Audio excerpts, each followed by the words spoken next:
So back in the day, Mr. Hoyningen-Huene, is that how we say? Huene. When I found videos of Horst speaking about him, Horst says Huene. He does have such an extraordinary story, his kind of background. He never trained in photography. That's what's amazing about him. He went on to become one of the most important, I guess, ever photographers for Vogue. Is that fair? Oh, I think, absolutely pivotal to the development of Vogue and fashion photography. I think you don't really, I always say, like, you certainly don't have Horst without Huene, right? And you don't have Penn without Horst and Huene and Steichen in a sense, right? They sort of all kind of evolve out from De Meyer, right? So Horst trained under Huene, I guess. Yeah, and Lee Miller trained with Man Ray and with Huene. And a lot of people don't know that Lee Miller also assisted Huene. And Horst and Lee Miller were assisting at the same time in the Vogue studio, both assisting Huene in 1930. Right, but did anybody get any formal training as such? Because photography was such a new medium, so there wouldn't have been photo schools. I know that they were taught. But a lot of people kind of apprenticed, right? Sort of apprentices photographers, whereas he very much comes from like a fine art background, studying painting at the Hermitage Museum in St. Petersburg, and then studying illustration and drawing, and he's kind of thrown into photography, isn't he? In a sort of unexpected way, when one day the scheduled photographer doesn't show up at the studio and he's told, well, just take the picture yourself. His parents subscribed to a lot of fashion magazines and to Vanity Fair and so on. They were sent all the magazines to their home in Russia because they lived in the imperial stables in Russia, and they received all these magazines, so he kind of grew up reading fashion magazines and society magazines, I guess we call them. Well, and his mother was American, which is really interesting, because you wouldn't really think that, right? No. But he's obviously, to Susanna's point, he's exposed to fashion magazines and photography. But I think he talks about his sisters being, I think, and I kind of see them as the original inspiration. They're in the court of Tsar Nicholas II, correct? And so they're going to the balls, and his sisters are coming in and showing him the dresses and the jewels and the perfume. And so I always kind of look at biography, like what started, and I really think, I don't know, tell me what you think, but I do think that there's this kind of, similar to Beaton, that this kind of match is lit early on with the theatrical cards and the actresses that he becomes fantasizes about. This idea of these young women in his life and these visions of beauty, and I think they were all beauties in their own way, right? And so it sort of creates this inspiration and the idea of the woman that he wants to photograph. You could sort of imagine them very well, what it must have been like. Because the incredible, wealth they had, cultural wealth they had, the knowledge they had, and all. You can imagine what the scent they wore, which is such an important thing. And you're in that sort of close relationship with how they smelt, how the clothes must have caught. All those sort of very filmic references you can see when you absolutely hear about it. It's a fantasy, but I also think what makes it more impactful and interesting, at least for me, is that it vanishes, right? They have to flee. And so the memory of it is is infused with that as well. And I think you see that later on with Helmut Newton, other photographers, this idea that they're living in this kind of fantasy world, this dream world, and it just completely collapses. I mean, literally collapses, and they run for their lives, which is a sort of a theme throughout all of this work in the period in the 20s and 30s. And so what those fantasies of his sisters and that life must have been like, having left it, not staying in it, not staying in that, and it may not have happened in the same way for him had he never had to leave. Well, he certainly wouldn't have happened if he hadn't needed to leave Russia, right? Yeah. And so he flees Russia and then he goes to Britain. He went with his mother to Britain, in 1917. How old was he then? So he was 17 then. He was born in 1900. The whole thing about him originally wanting to be a British gent. Yes. Which he kind of goes off as he gets to know more of them. And there's a great picture of him in the book, arriving in Paris in his bowler hat and his three-piece suit. And that you really see that the sort of sartorial influence that England had on him. But it's sort of fascinating to think how many of his contemporaries ended up in Paris who had fled Russia.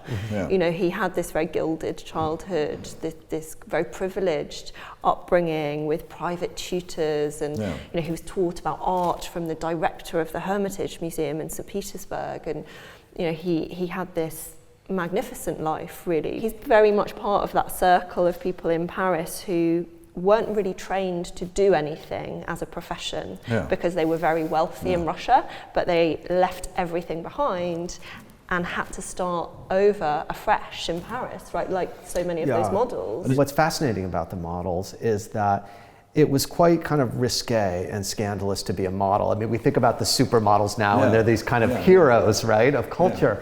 And at the time, this, you know, was considered, I mean, it was just a level, in some circles, it was a level, literally a level just above prostitution, right? Like the last thing you'd want your daughter to be would be a fashion model. So you have to be tough. And so I look at these women, you know, a lot of them coming from Russia, they're exiles, they're making a living. It's tough work. It doesn't come out much in his work. There's no anguish in his work. Right. You don't sense that in the pictures he makes. They're very calm in a way. They're very assured. You don't get like you get with a Diane Arbus, where you get this sort of, you know, playing out through her. There's this kind of disturbed, you know, kind of fil conducteur that runs all the way through. With our friend here, you sort of feel that he was, in his own self, was quite calm. Was that correct, do we think? Is that, am I reading him rightly? When I look at those pictures, I always think he's trying to get back to that magical childhood that he had with this exquisitely beautiful mother and these gorgeous sisters. That there's something of that always in the pictures, a sense of his memories of those three women and their great beauty that had a huge impact on him. And when you read his unpublished autobiography, he speaks so much about those women. And you know, he wrote that biography when he was in his 60s, but a lot of it is looking back on his early childhood days. And I think that's where the serenity comes from, because he talks about his mother sort of gliding through life, this sort of beautiful American woman at the court in St. Petersburg. But there's also something quite melancholy sometimes about the pictures, I think. And for him, he writes about this in his autobiography. He's trying to capture often a realistic sense of movement, which he describes as his mother walking out of the house to a ball. And this vision he recalls in his mind very strongly of his mother leaving the house. And that moment of a woman in motion in an exquisite couture gown is what he's trying to capture in a lot of those pictures. Hence why we see, you know, in the Vogue pictures, they're walking upstairs or stepping through a doorway or so leaning. It's all about that memory. And these kind of moments of motion, which when you're shooting, obviously on that massive studio camera, with these very slow exposure times, and the models have to stand still for a very long time, it's so difficult to get that sense of motion in the image. But he had loads of interesting jobs, didn't he? Like, he worked for the railways, he did a bit of sort of translating work, but he was one of the few people in Paris that had a tuxedo, so he got a lot of work as a movie extra, as a kind of silent part. A tuxedo will perform. And he writes a lot in his memoir, you know, about that experience, and actually it was so important for him as a kind of training ground in photography, because as a movie extra, he spends a lot of time just sitting around waiting for things to happen. And he's watching the lighting being set up and watching the crew light figures in the scene. And that's where he learns and understands the importance of lighting in photography. So for him, that's actually a really, really sort of pivotal moment in his early days in Paris. Well, because we're at SHOWstudio, and SHOWstudio was started to promote fashion film, there is a mention in the book of him creating a fashion film really early on. Did I read that correctly? That's right. There was one for Vogue that he made, was it 32, 33, something like that, early 30s. We can check the book. But he also made a few other sort of experimental films, one with the Russian model Natasha Paley, Princess Natalie Paley, and Horst. because she had sort of aspirations to be an actress as well as a model. Do we know where those films are? That one's lost, right? Yes. I'm dying to, because there's a still from it that's fantastic of Horst and Natalie that you see on Natasha. Just absolutely beautiful. But I think I've at least from what I've read, it's been lost to history, which is so sad. It would be phenomenal to see them. Yeah, I've spent a long time trying to track down the various different films that he made throughout his kind of early career. The only one I've been able to find is one that's in the collection of LACMA, and it's only a partial film, so in LA, and it's called Daphne version of the Golden Laurels, and it's about a church.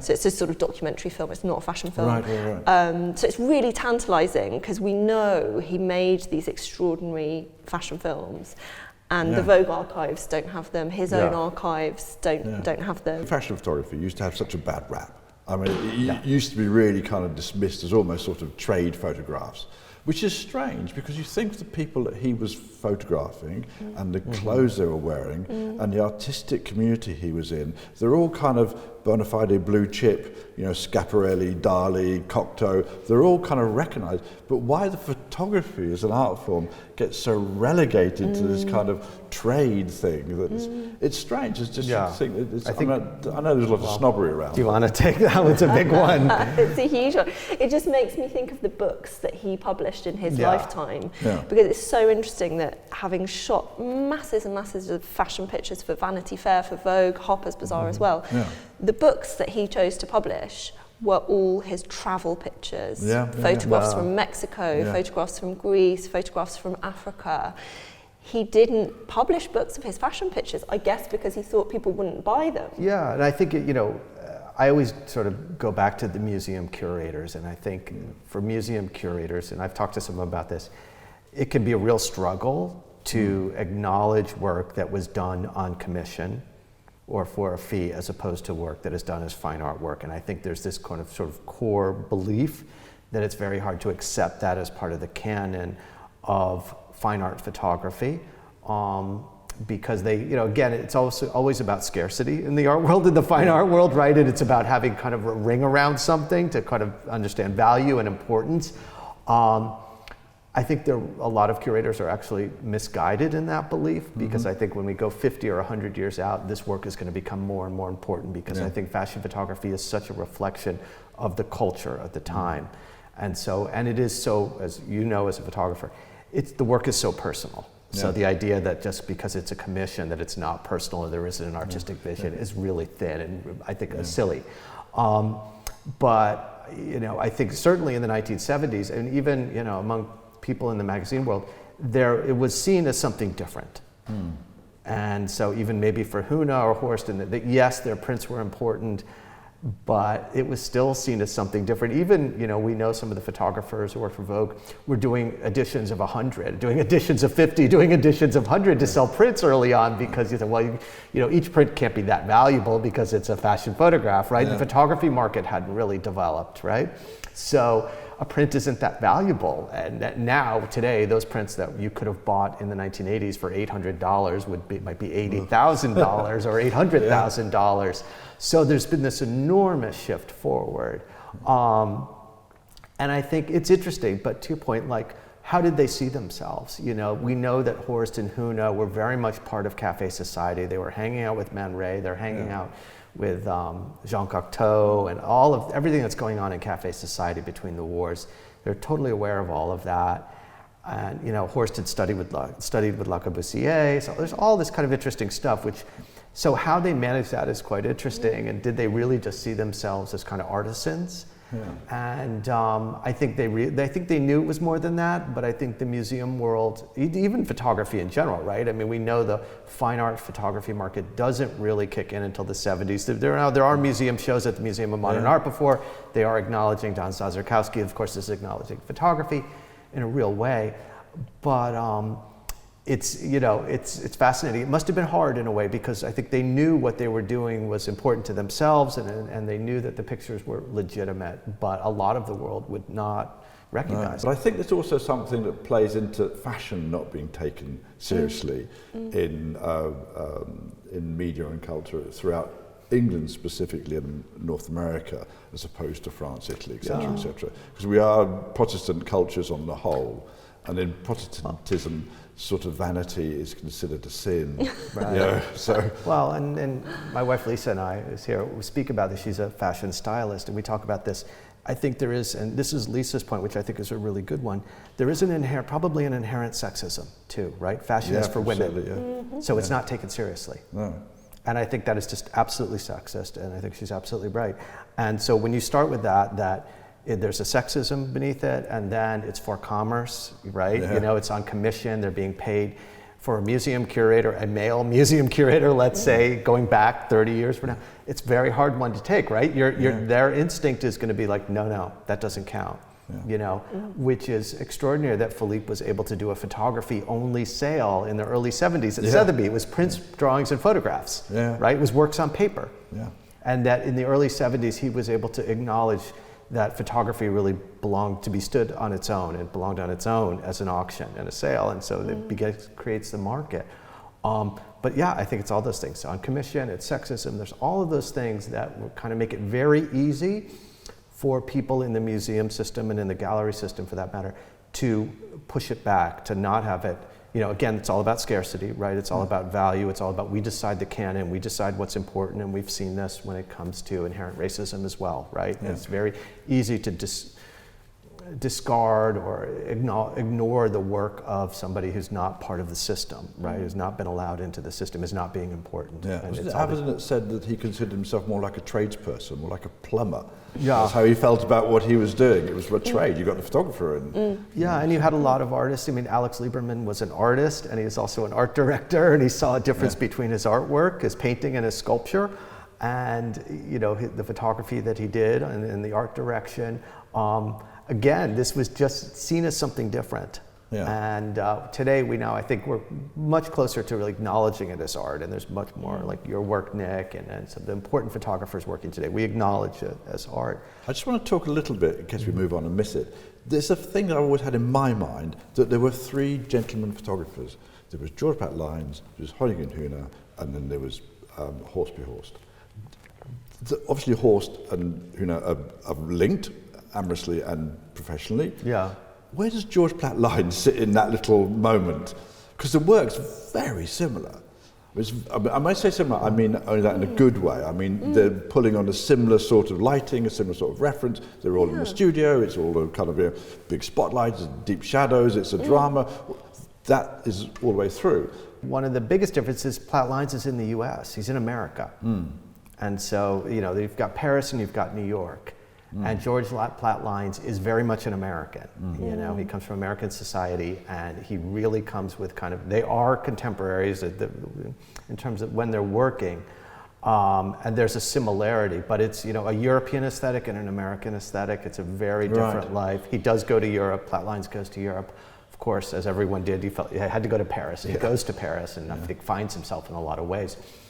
But it's, and in a way you can look at Platt-Lyons as really the beginning, and one of the beginnings, there's Steichen of course too, but Steichen first, of this sort of American fashion photographers, right? I mean, Steichen's born in Belgium, but he's American in a sense, right? So that's where I think the difference is. I think they kind of come from a different experience, and but they are similar. I think Platt-Lyons also,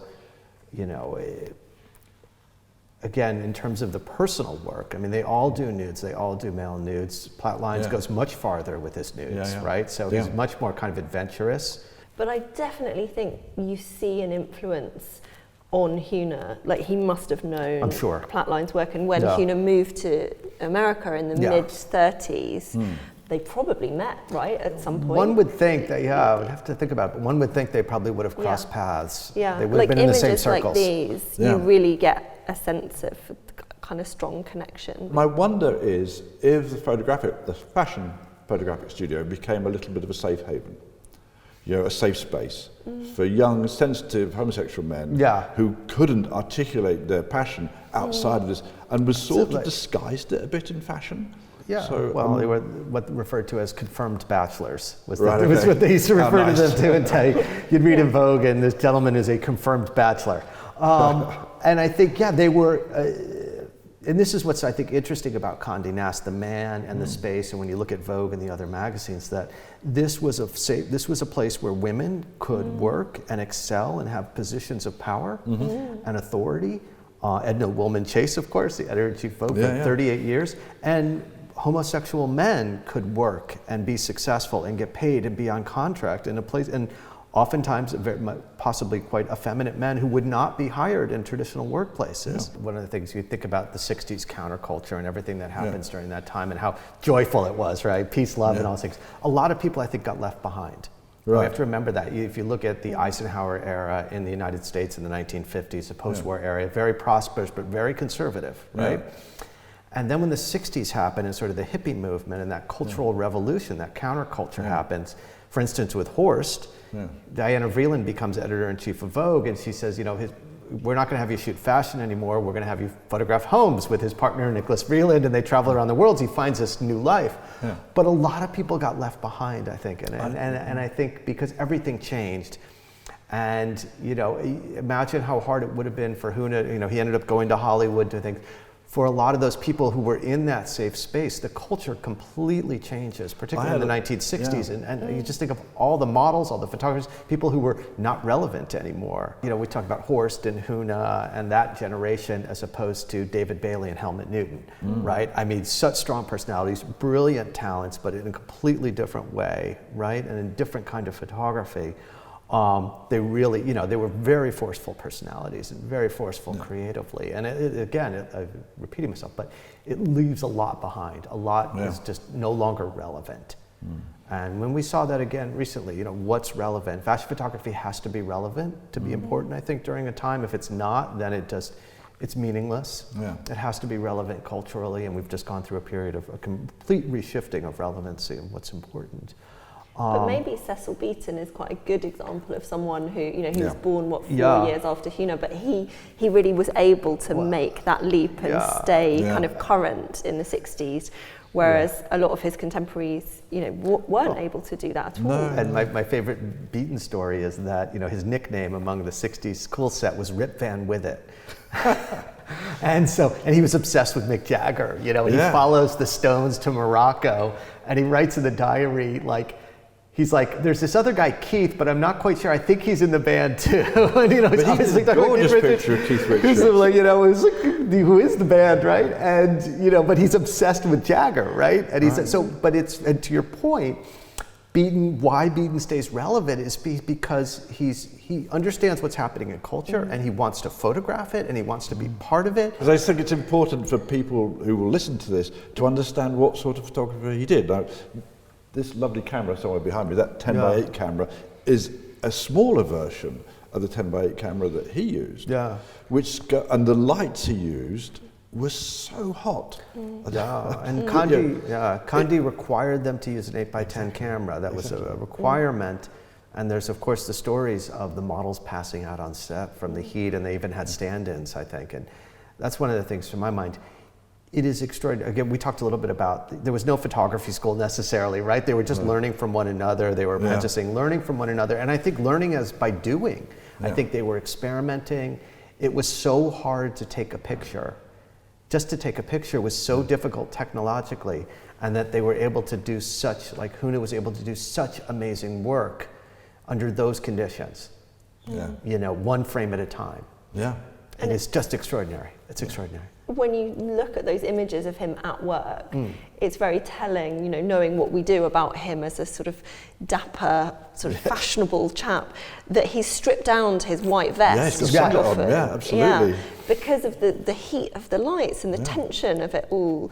And it's perhaps no wonder that there are these accounts of his kind of explosive personality, because I think it was just overheating, very literally overheating. And there's funny stories, he had a kind of secret signal for one of his studio assistants. If he was having a bad time and he didn't like the model, he would make a little gesture and all the lights would go out, power cut, and they'd say, okay, we've got to stop, we've had a power failure, guys. And there are these kind of funny stories about him really losing it a bit in the studio. What you would do in that in that, because the studios weren't vast. No. Right. You know, some of them were half the size of this. Yeah, they weren't big spaces. They weren't like massive, not like film studios, sure. where you have this sort of acres of space. These were quite small.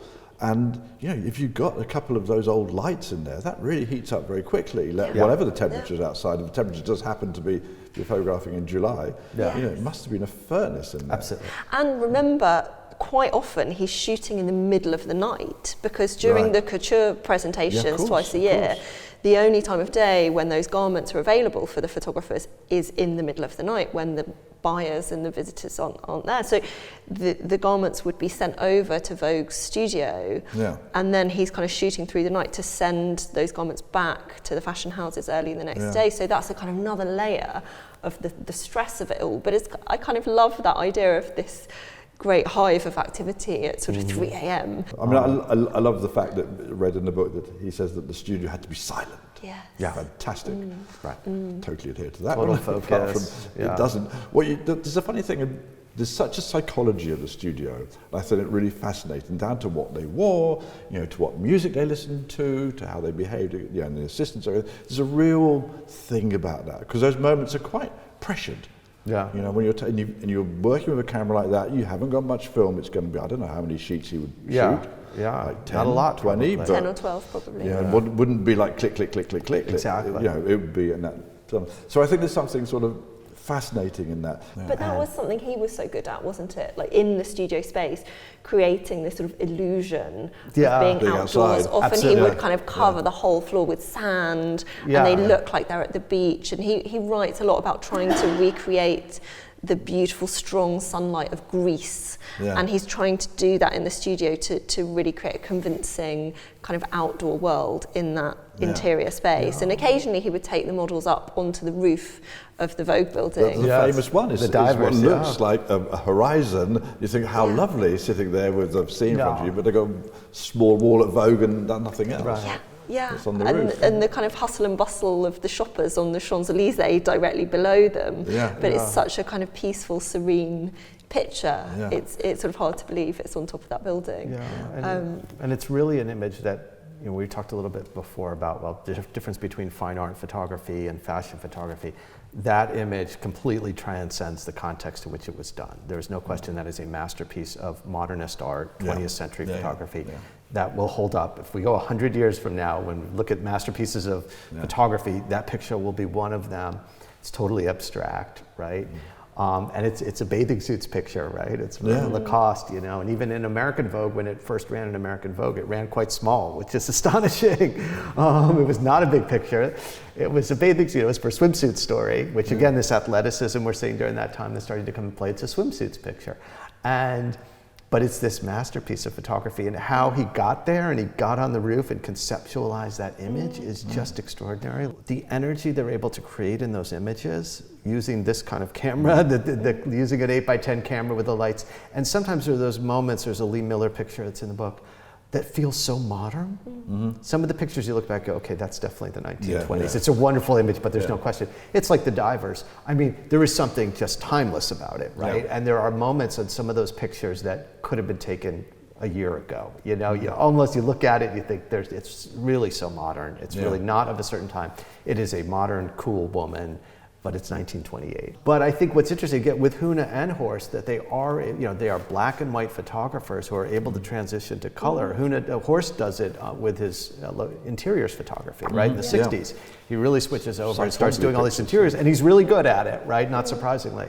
That they were able to start beaten to, that they are starting to experiment with transparency, and they're still really good, you know, they're able to do it. And of course. Because they're really, you know, of course, right?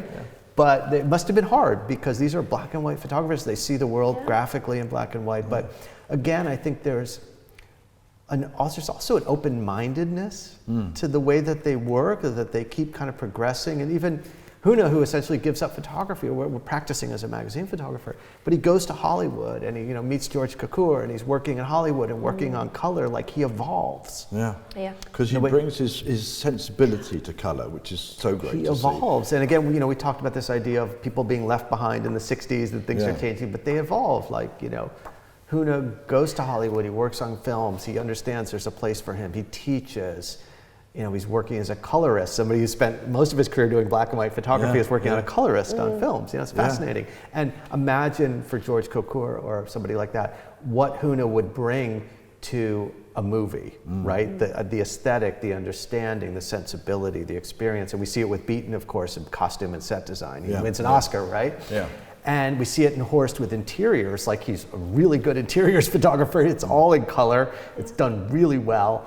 And I think it just like how extraordinarily talented they all were in that generation of photographers. That they're just, it's kind of astonishing. It's unusual though, isn't it? It's fair to say that there aren't that many photographers that make a total transition to the movie business like he did, like from the world of the still image to the movie. But then it goes back to your point earlier, I guess, about his very, very early fashion films that he was making in Paris. And his work as an extra on sets in Paris. There's always been this love of cinema, and even when he was still a kid in Russia, he went to the cinema a lot and loved that experience. It was, very where else would you go other than Hollywood in the 1940s? Where else would you go? It must have been as much as Paris would have been in the 1920s. Well, and that's which I read a little bit about in my piece for the book, which is in 1955 he goes to see the G.W. Pabst film Joyless Street, and he sees Garbo, and he has this sort of epiphany, right? It's the modern woman, and he's like, this is the modern woman, this is the woman I want to photograph, this is what it's about right now. Like everything changes in 25, right? I mean, it's evolving up to that point, but there's that moment when he talks about sitting in this film and seeing Garbo and thinking, this is it, this is the modern woman, this is beauty, this is where I want to go. And then he starts to create this modern woman in his pictures. He's sort of photographing this modern woman, which is very much what Condé Nast and Edna Woolman-Chase, the editor-in-chief of Vogue, were considering at the same time. We see from memos, they're constantly asked, who is the modern woman and are we portraying her? And and it's a period of, every decade has enormous change, but if you look at the 1910s with the Ballet Russe and the Armory Show in New York, and the 1920s with everything, the Roaring 20s and Café Society in Paris, abstraction, all of this stuff that happens, like it's an enormous time of change. And they are kind of responding to that, and the magazines are responding to that with fashion photography, which I think makes, again, this idea of cultural relevance. I love that story that you write about in your chapter of the book, that Garbo movie had such a big impression on him as a very young man. And then, decades later, when he's living in Hollywood, one of his best friends is Garbo, and he takes her passport photos. It's I know, the sort of mind-bending thing, and I think we've all had that experience in our life, or you read about people like you're sitting in a movie with your popcorn and you watch this film that changes your life, right? Or this moment, you're like, oh my God, like it kind of changes your life.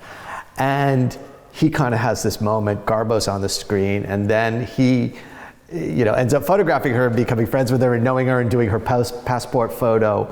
And what that must have been like for him, fleeing Russia, coming to Paris, seeing this film, ending up in Hollywood. I mean, like I say, we're all interesting people, we've all had interesting lives, but he had an extraordinary life, right? A really extraordinary life, being, in the Tsar's court as a child, ending up in Paris between the wars, and then ending up in Hollywood through one of the golden ages of cinema. And he actually passes away right before the cinema that he's working on becomes obsolete and old-fashioned, right? At the late 60s, they're doing all these big musicals, and then suddenly, like, the 70s happens, right? And Scorsese, like, everything changes, and he kind of just finishes right when that whole era ends, right? The big musicals, all of that kind of stuff ends, and then you have this huge, transitional decade. It's just fascinating. And I think that's something, again, that's, as with his colour pictures, has been kind of overlooked, his role in the movie industry, and that Lucy Fife Donaldson, who's written a chapter of the book about the movie business and his work with Cukor, really explains what an instrumental person he was in so many of George Cukor's massive films, like A Star Is Born and these kind of Oscar-winning movies that he worked on. That she explains his whole approach involves using painted examples. And again, kind of it goes back to his training and his work in photography at the beginning of his career, that he's always looking to art history as a reference point, and he amassed this really big library of illustrations from the whole of the entire history of art, and he would take them along to the costume designers and the prop makers and the set builders on the movies and say, you know, we want this scene of the movie to look like this painting by Cézanne or this painting by Rembrandt. And that was his basis for working as a colour advisor in the films. And like with so many of his early photographs, he's constantly referencing art history. The name colour advisor slightly undersells what he does. Exactly. We don't know what it is. So what is that? I mean, he's working with every department on that movie, right? And he's got such a pivotal position in terms of the aesthetic of the entire film. There's a few photographers that fall into that role. Richard Avedon with Dick Avery and Funny Face, then Helmut Newton, I think, with The Eyes of Laura Mars. I don't know how much Bailey had to do with Blow Up. Sorry. So you get these photographers that sort of in some way become advisors to, it hasn't been for a while actually, but to become advisors to sort of feature films. But saying he was a sort of colorist or whatever makes him sound very insignificant, but I've seen the work that he did and it's profound. He's done almost the decor, obviously the coloration, the light, it all seems to be part of what he's doing. It's the palette, job. sorry. It's a huge job. Did you say it's the palette? It's the palette, and that's the thing, like what he was bringing to Hollywood, I think, in those films is, which, his background not only as a photographer but as an illustrator, and his knowledge of art history and his understanding to be able to bring the palette to the film, which is, as you know, is critical, right, to the image making, right? It defines your work. You have a palette as a photographer. I know your work, I could look at it right away, I know it's a Nick Knight picture. And that he was able to bring that to them. He was obviously coming with a knowledge base and a creative ability that you weren't going to get anywhere else. There was nobody on set probably in those films that could match what he was bringing to the set, what he was bringing to the creative process. It's extraordinary.